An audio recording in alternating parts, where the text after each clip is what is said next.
Subhanallah walhamdulillah wala haula wala quwwata illa billahil aliyyil azim. Asyhadu an la ilaha illallah wa asyhadu anna Muhammadan abduhu wa rasuluh. Allahumma shalli ala Muhammad wa ala ali Muhammad wa sallim wa radhiyallahu an kulli sahabati Rasulillah ajma'in. Alhamdulillah, syukur kita kepada Allah Subhanahu wa taala. Pagi hari ini kita dihimpun oleh Allah di majelis ini. Semoga majelis Quran kita ini diberkahi oleh Allah Subhanahu wa taala. Serta selawat dan salam marilah kita mohonkan semoga tercurah kepada baginda Nabi Muhammad sallallahu alaihi wasallam sebagai uswah dan qudwah hasanah buat kita semua.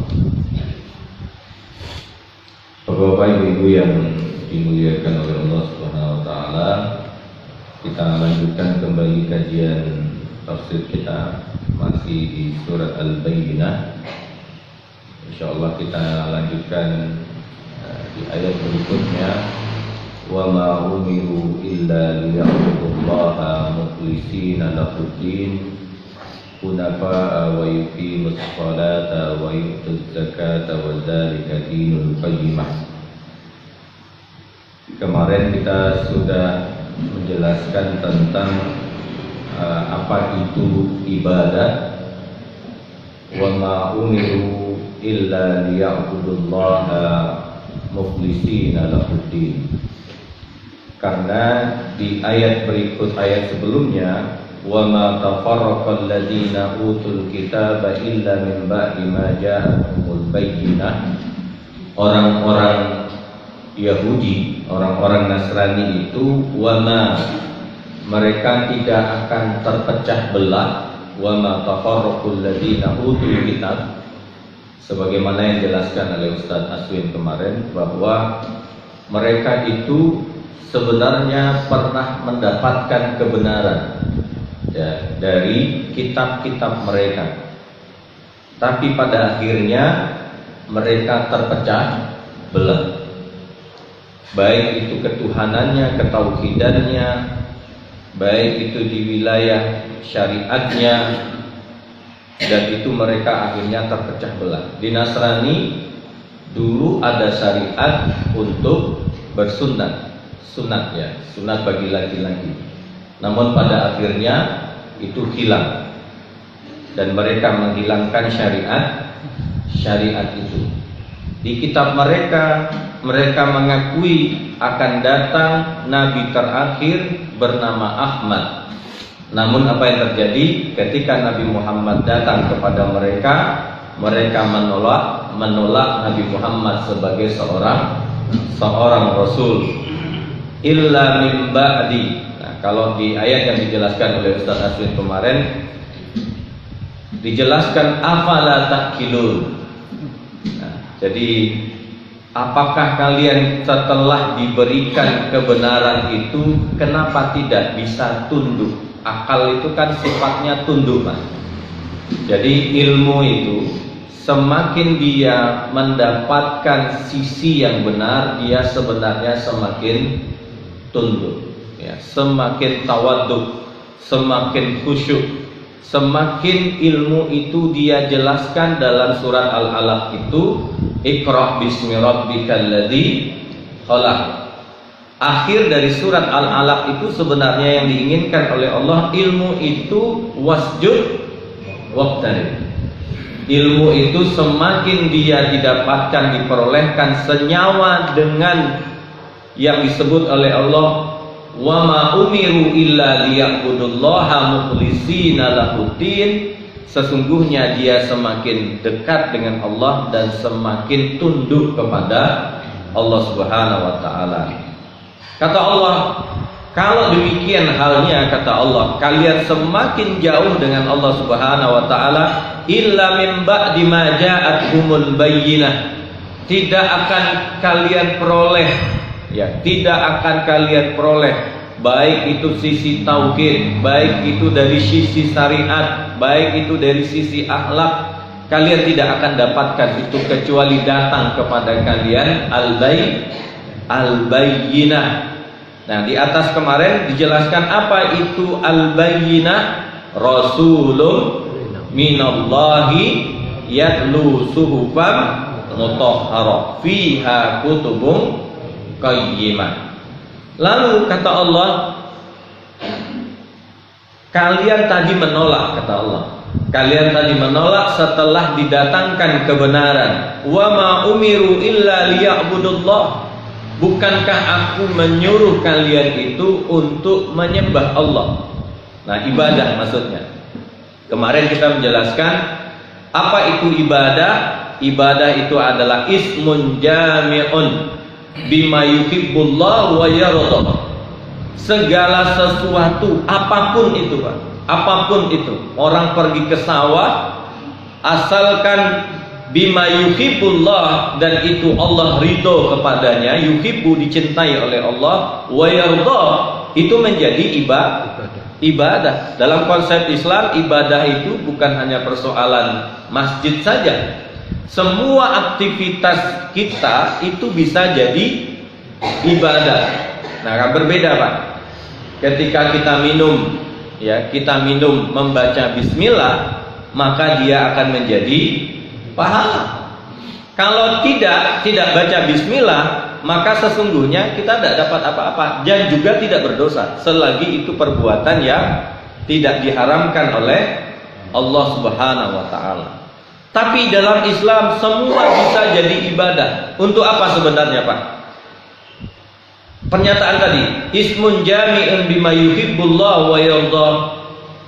Baik itu secara zahir, baik secara batin. Yang zahir apa? Yang zahir diawali dengan yang batin tadi. Batin tadi innamal a'malu binniyat. Nah, niat kita itu apa? Niat kalian itu apa, kata Allah Subhanahu wa taala. Ini khitabnya kan kepada orang kafir, Pak. Pada orang-orang Quraisy kafir. Khitabnya itu. Tapi bukan berarti kita tidak dimasukkan, kata para mufassir.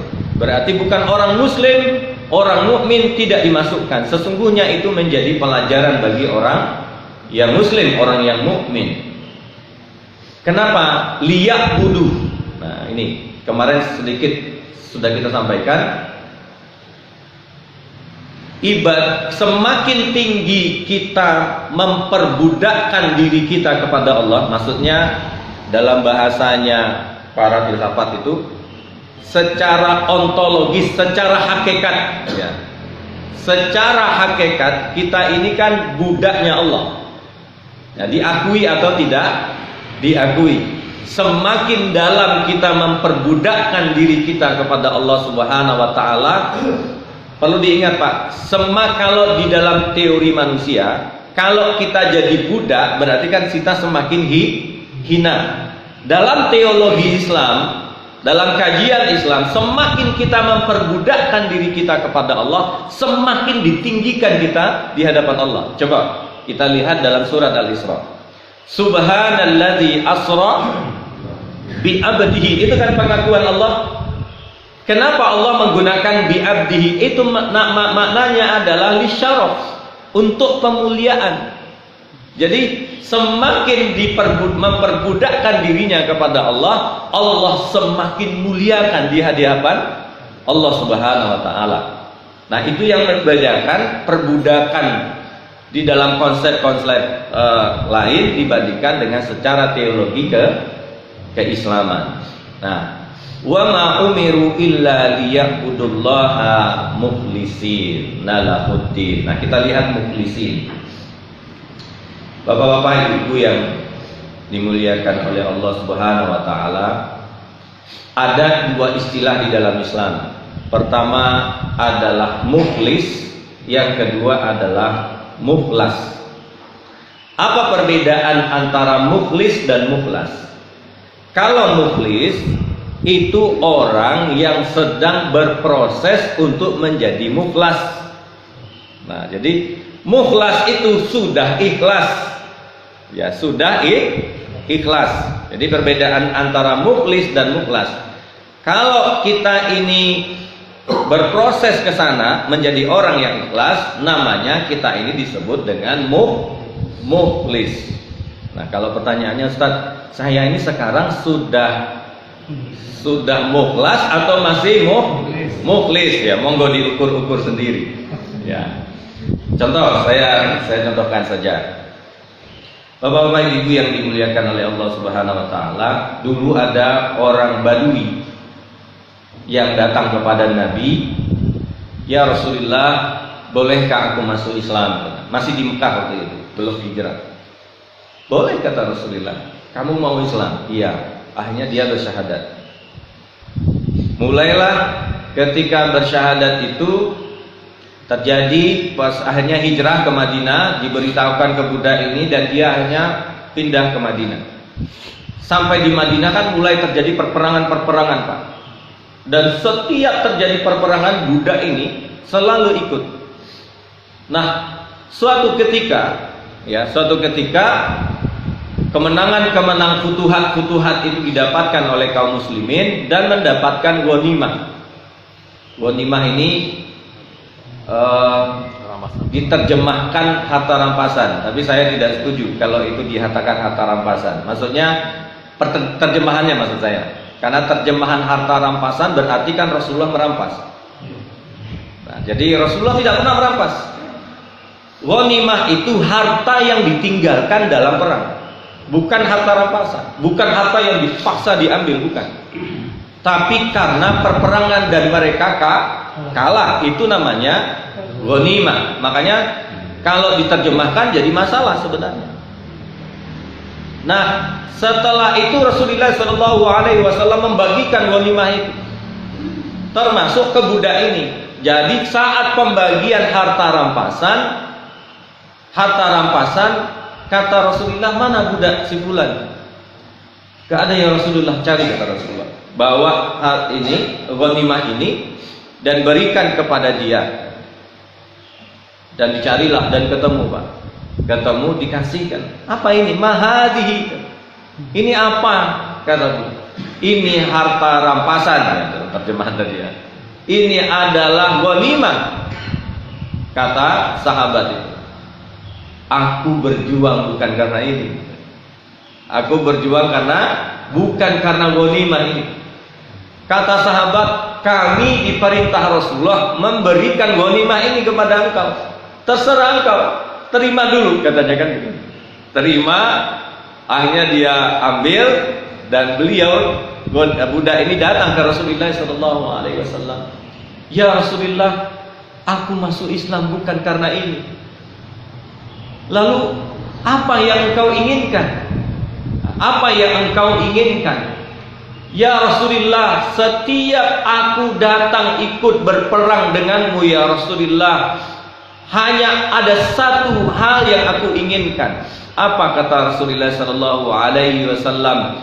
"Ketika aku perang nanti ada anak panah yang melesat ke leherku ini dan mengakhiri hidupku untuk bertemu dengan Allah Subhanahu wa taala." Apa kata Nabi? Saya bacakan.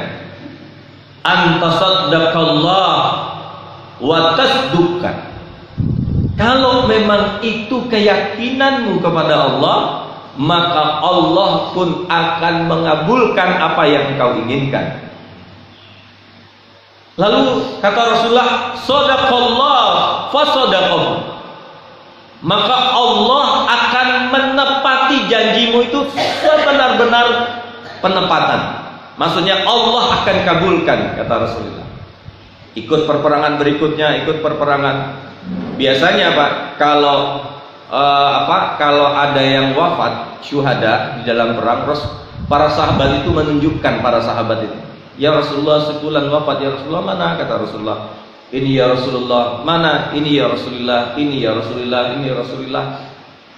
"Dan ini siapa?" kata Rasulullah. "Kan ada anak panah di sininya." "Anak panah di sininya." "Ini budak yang engkau katakan kemarin ya Rasulullah.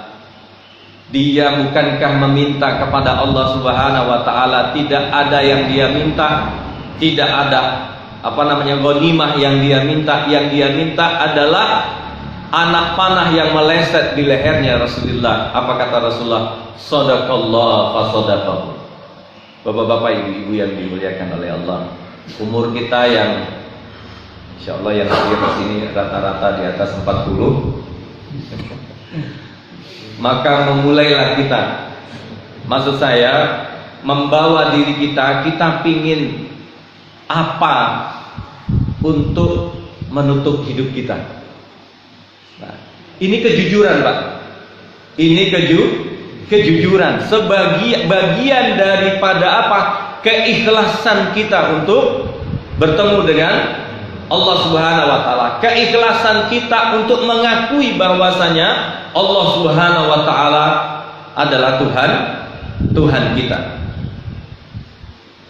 Bapak-bapak, ibu-ibu yang dimuliakan oleh Allah, saat beliau akan memandikan budak ini dimandikan, apa kata Nabi Muhammad SAW? Nabi berdoa. Ya. Jadi selesai sholat sunnah, selesai sholat mayat itu boleh berdoa apa tidak?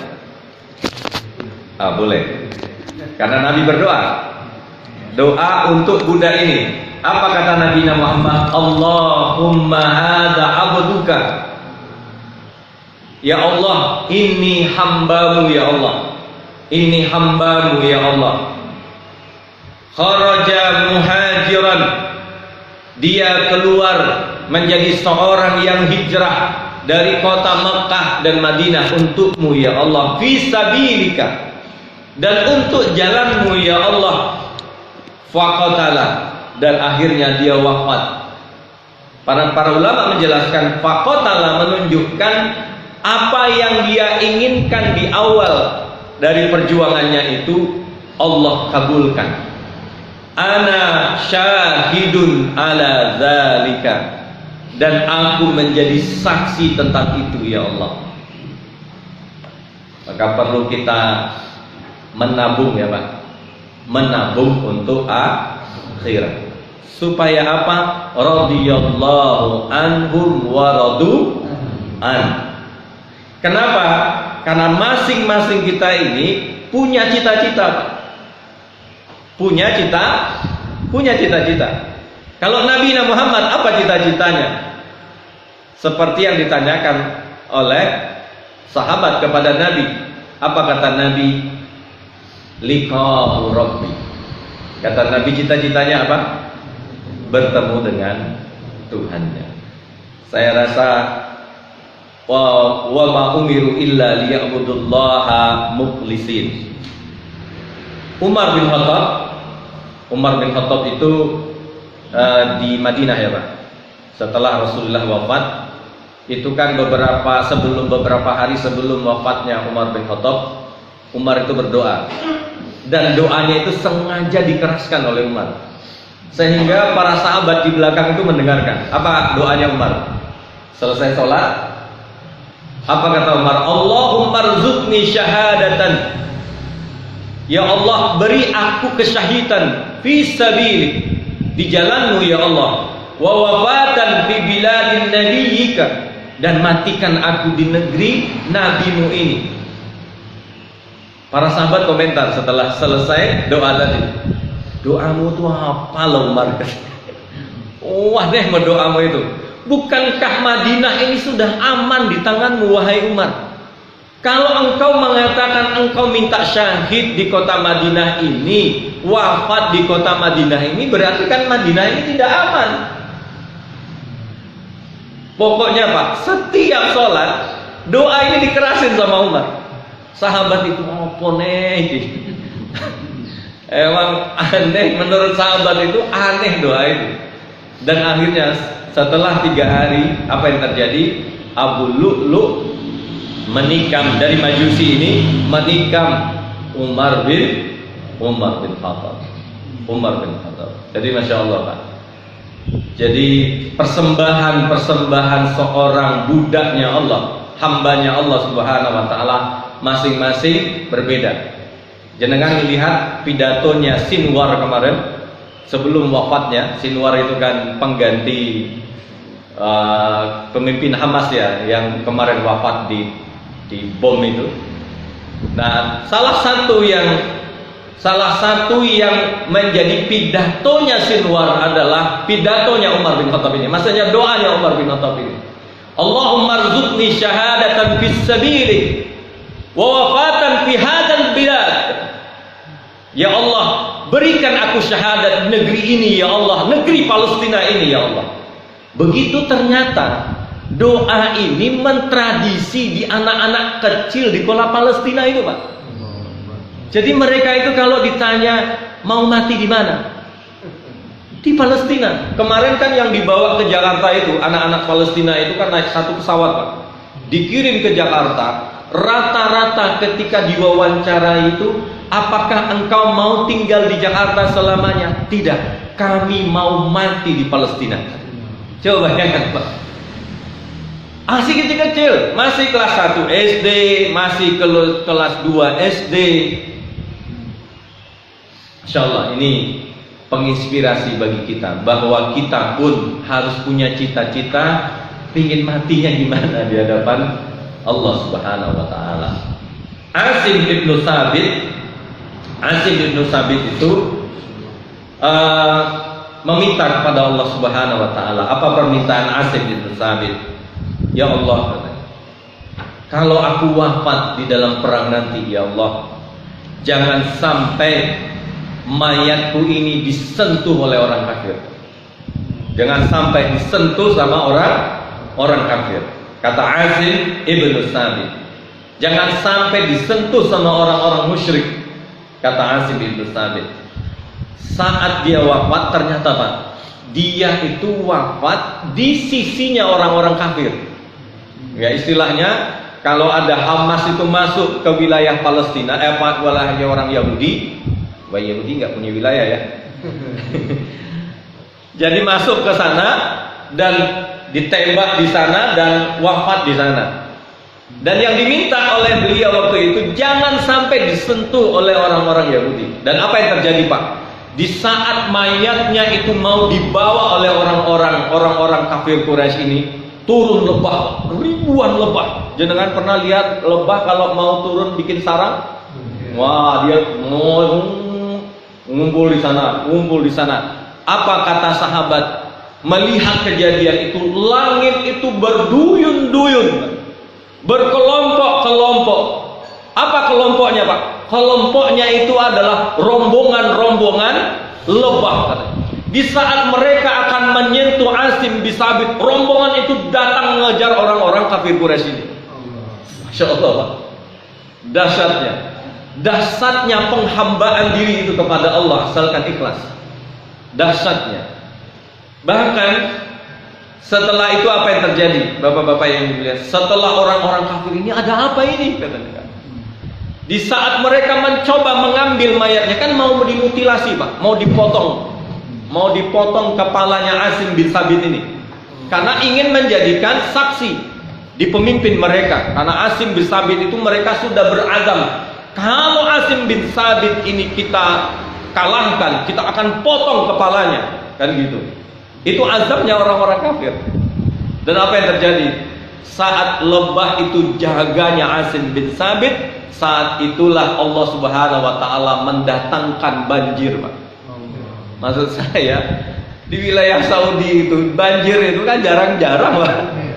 Di Allah datangkan hujan dan Allah banjiri itu tempat perperangan. Dibawalah mayatnya Asim bin Sabit. Sampai hari ini, Pak, tidak ketemu di mana makamnya Asim bin Sabit.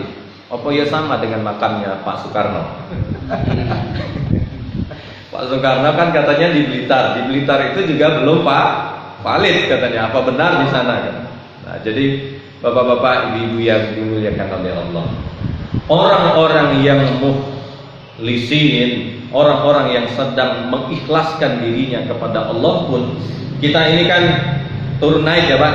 Nah, itu pun tergantung kepada niat kita kepada Allah Subhanahu wa taala. Dan semoga kalau orang wa ma umiru illa liya'budullaha mukhlisin, orang-orang seperti ini menjaga penghambaannya dan keikhlasannya kepada Allah, insyaallah wa ma taqarrabal ladzina utul kitab kita, tidak akan dia terpecah-pecah persoalan ketuhanannya. Tapi Masya Allah, hari ini kan semakin hari ujiannya semakin berat. Nah, semoga dengan kabinet yang baru saya tunggu-tunggu kemarin itu, saya kok nggak dipanggil-panggil gitu ya. Apa Pak Tohari yang dipanggil?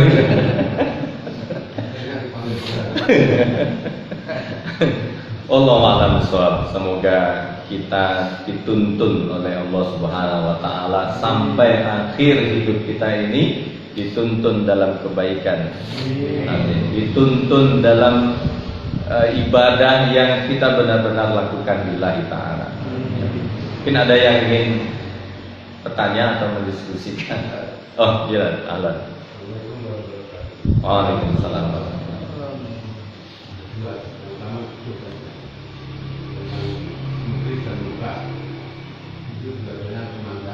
Oh iya, sama. Saya sekantor ada yang muklis, ada yang mukhlas. Kita sering mendapatkan tausiah tentang kita atau cerita orang yang sudah masuk surga dipanggil lagi karena ada dosa yang belum diselesaikan. Ada yang bisa masuk neraka dipanggil lagi karena sesuatu terjadi. Ini kalau di agama lain kita sering melihat di YouTube itu kan mereka mengalah itu karena tidak logisnya agama. Ya, betul. Itu sering itu yang kita maka baru itu kalau agama. Nah, kadang itu berpikir kok sudah masuk surga kok bukannya hisab itu sedemikian telitinya. Sudah valid ya tadi? Iya, supaya berapa nggak valid ya, nggak teliti. Nah, penjelasannya gimana? Ya, begini. Allah itu kan muqtadir. Allah itu tidak akan pernah salah. Ya.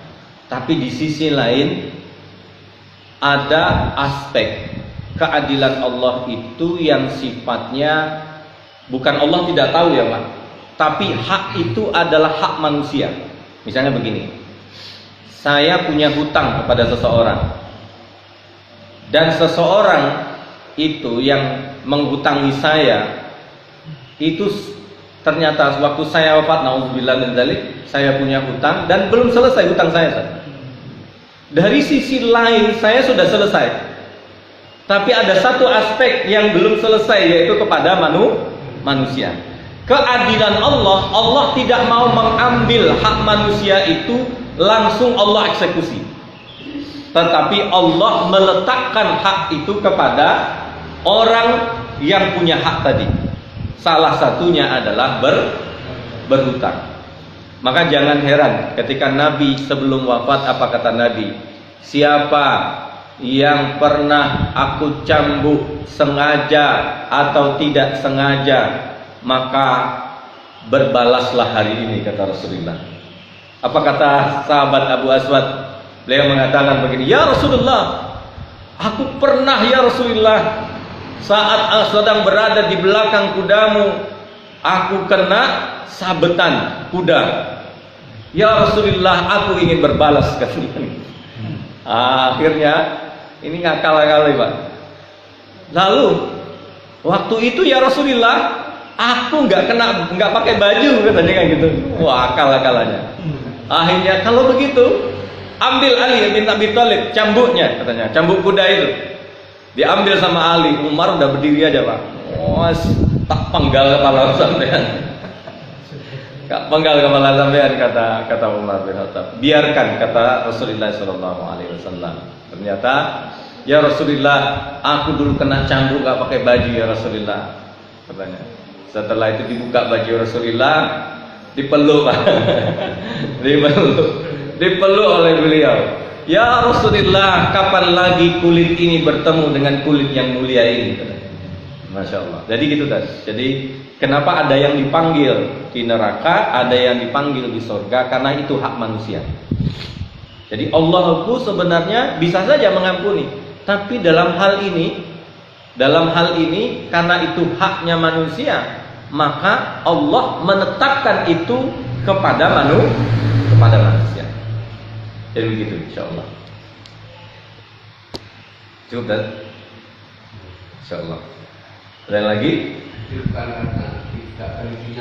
Bukan. Itu menunjukkan bahwa di dalam muamalat kita, ibadah itu kan ada dua ya, muamalat dan syariat. Di dalam muamalat kita itu termasuk Allah mengajarkan kepada kita fa idza tadayantum bidainin faqtuhu. Kalau kita berhutang maka catatlah. Supaya apa? Karena itu hak manusia. Ya, termasuk dizolimi, disakiti dan macam-macam. Ya, itu hak manusia. Jadi hak manusia harus diselesaikan dengan manusia. Bahkan hutang pun nanti, Pak.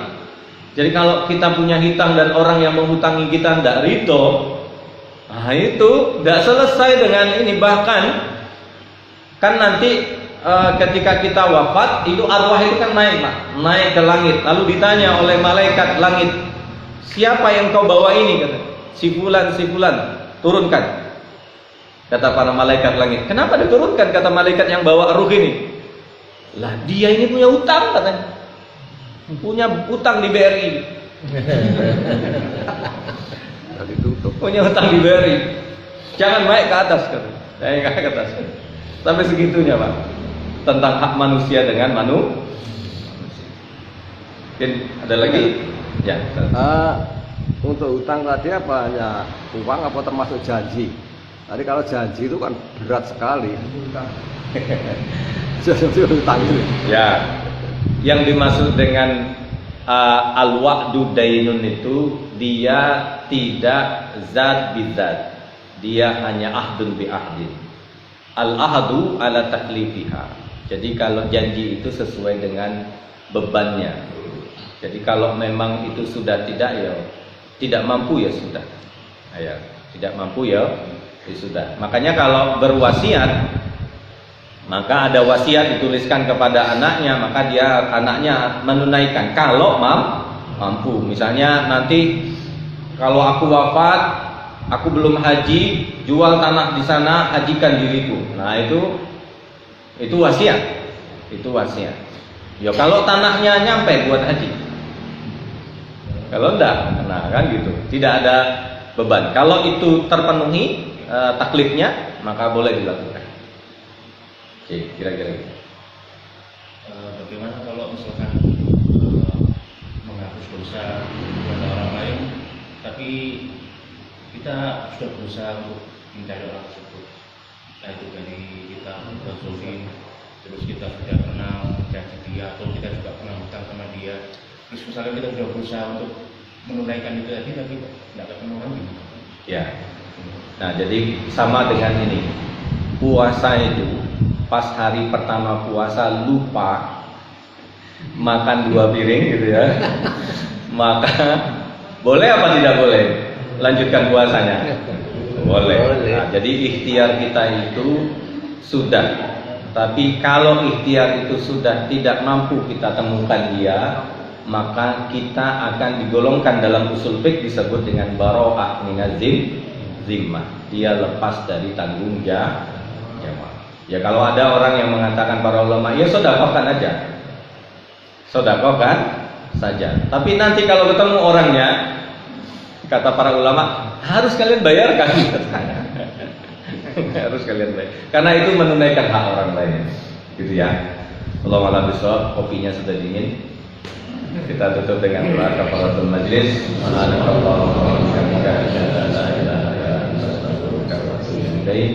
Assalamualaikum warahmatullahi wabarakatuh.